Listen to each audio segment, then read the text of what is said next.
I thought we'd talk this morning about vapor barriers and vapor retarders. This is a everyday component of our modern construction methods. Wasn't always the case, but being that they've been around for decades, and there's still some confusion on how necessary they are and how to effectively install them. Um, let's talk about for a minute. Back in the day, when houses were uninsulated and there weren't any architectural facades available. There wasn't really any issues requiring vapor barrier or vapor retarder. But when we started becoming energy conscious, insulating walls, it became revealed that we needed to do something about the moisture because when you stop air travel within the wall, then whatever moisture is in the wall can get trapped in there and you get mold, mildew, perhaps even bugs and rot. So the industry discerned, well, you know what, we need to prevent moisture from getting into the wall, mainly from inside, which is why the craft paper insulation has been ultra common forever.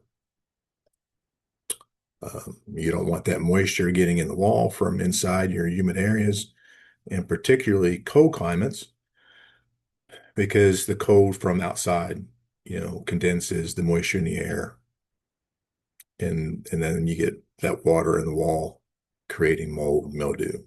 So southern climates, uh, vapor retarder, which is the craft paper, is not required, but in northern climates it is. So this is one of our principles of air barriers and uh, vapor barriers, vapor retarders, is preventing the movement of moisture because we don't want that moisture condensing in the wall. However, we also don't want water coming in the wall from outside either, which is where our vapor barriers come from. We got lots of modern vapor barriers, everything from plastics to your house brand house wraps, Tyvek. All these methods are designed to prevent water from coming in the wall. So the question is, how important are they? Well, let's look at a picture here to kind of illustrate what we're talking about.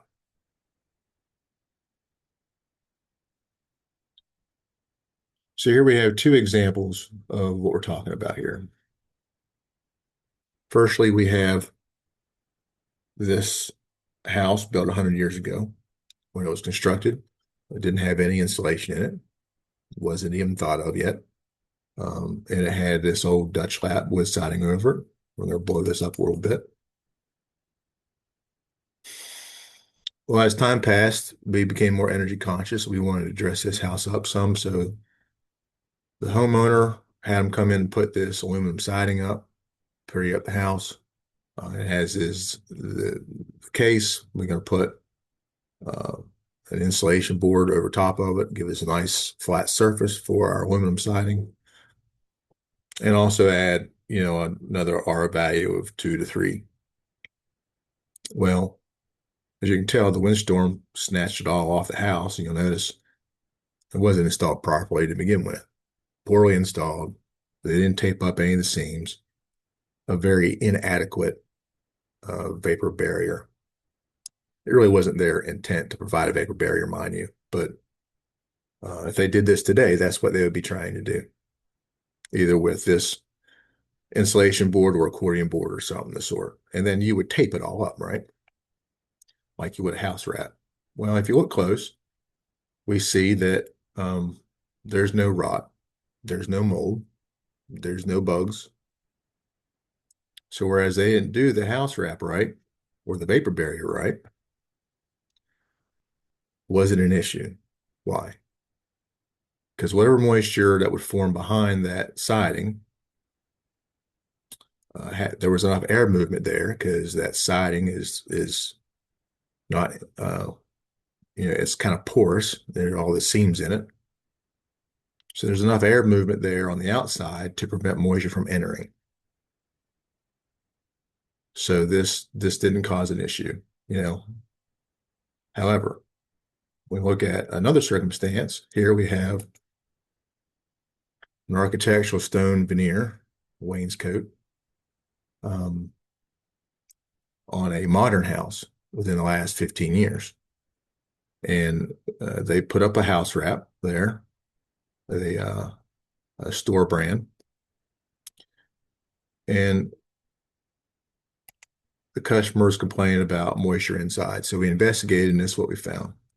Um, the stone was installed over a single layer of house wrap, which is inadequate.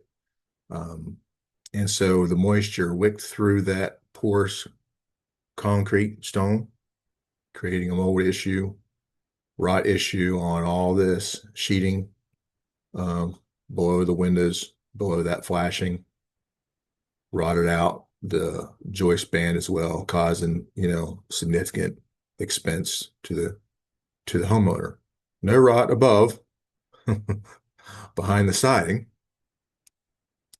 because the moisture didn't become trapped there.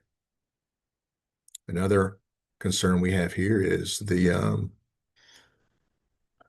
flashing is done poorly or inadequately at the window stiles. These jam sides here. So the water came down the jam side and was able to tuck in behind that stone. Nowhere for it to go, just stays trapped there, causes rot. So what's our takeaway from these scenarios here? The most important thing is that you have to design your house wrap, your house barrier according to your facade. Now, um, it still has to be done per code, still has to be done per the manufacturer's installation instructions. But if you're reselling a house, if you're buying a house and your home inspector alerts you to certain conditions, they may alert you that it is you shouldn't buy this house kind of strategy because this house wrap or this vapor barrier is done so poorly. Well, if it's behind siding or something like that, it's probably not a big deal. Inspector's doing his job by alerting you to it, but is it the end of the world? No, it's not. Because you're not going to get mold or rot issues from that. However, if it's behind an architectural veneer product, proper house wrap is a big deal. Proper vapor barrier can cause you, if not done properly, a lot of money in repairs. Flashing needs to be done properly so that you don't get any water behind the facade, whatever it is. If it's a roof facade or eaves or siding, flashing is a big deal. Flashing is a historic product that predates all of our modern construction techniques. Hundreds of 100-year-old homes, 200, 300, 400-year-old homes, when flashed properly, don't have any issues with water entering. So that's your first line of defense is proper flashing. Now, as far as your craft paper on your installation inside, how important is that? Well, as we stated, it's not required in southern homes. And if you're a southern contractor, you're probably seeing a lot of houses that don't have any craft paper on them because they've got an engineered building envelope. It's a southern climate, so condensation forming in the walls isn't an issue. So that's another question for you. Also, if you have a very good HVAC system, moisture inside the walls isn't much of a problem either, because that air conditioner, if it's sized properly, is going to pull all the moisture out of the air enough, potentially is going to mitigate any condensation forming in the wall.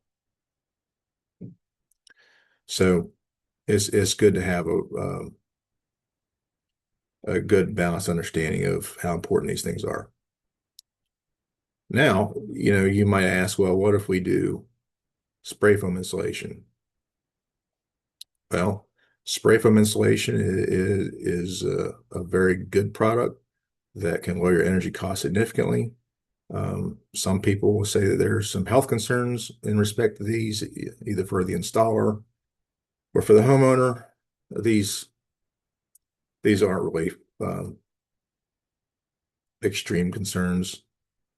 If you're an installer putting this stuff on, all these guys are running closed mask air systems where they're breathing outside air is ventilated. They're not exposed to any of the um, gases or toxins associated with installation of spray foam. If you're a homeowner, those gases, evaporate within 7 to 10 days typically. So there's no real health concerns about that.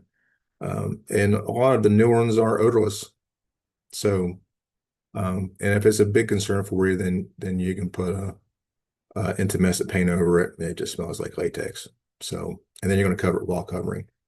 So not much to worry about from that respect. However, the same concerns about moisture in the walls are there. You're going to want a superior vapor barrier on the outside. You don't want any water getting trapped between your facade and that foam because you're not going to see it from the inside. Um, it's going to trap it at your sheeting at the outside of your building envelope. So a superior vapor barrier is important and properly done flashing prevent the water from getting there to begin with. Um, the biggest concern about foam is the cost. It's been my opinion for many years as a builder, as an inspector, that if you do the basics right, um, you do your proper house wraps, your flashing, provide enough insulation, seal up your air movement. You don't want any air loss due to convection through your gaps in your around your doors and windows, can lights, things like that. Any exterior penetrations like dryer vents, um, you're going to have a pretty good house to begin with. Um, and you want to spend a couple extra dollars, maybe do 2x6 walls, R19 insulation, or spend a couple of bucks on putting in more blown insulation in the attic. Because if you put in spray foam, that's going to be a significant expense um, just for the product. And it's also an additional expense for your HVAC because you're going to have to bring in outside air. And you can do that through uh, bringing it through your return air plenum, which is an additional expense on your heat and air. Uh, um, or you can get an ERV system, which is even more money, but probably more effective ultimately. So if you're thinking about spray foam, it's a good product. You need to be thinking about how it's going to take you to recover that investment. So lots of good things here. Our takeaways, um, whatever you find as far as house wrap, vapor barrier, vapor retarder, it needs to be done well according to your facade. Um, Proper flashing is important. Don't get the water in there to begin with, and you won't have any mold, moisture issues.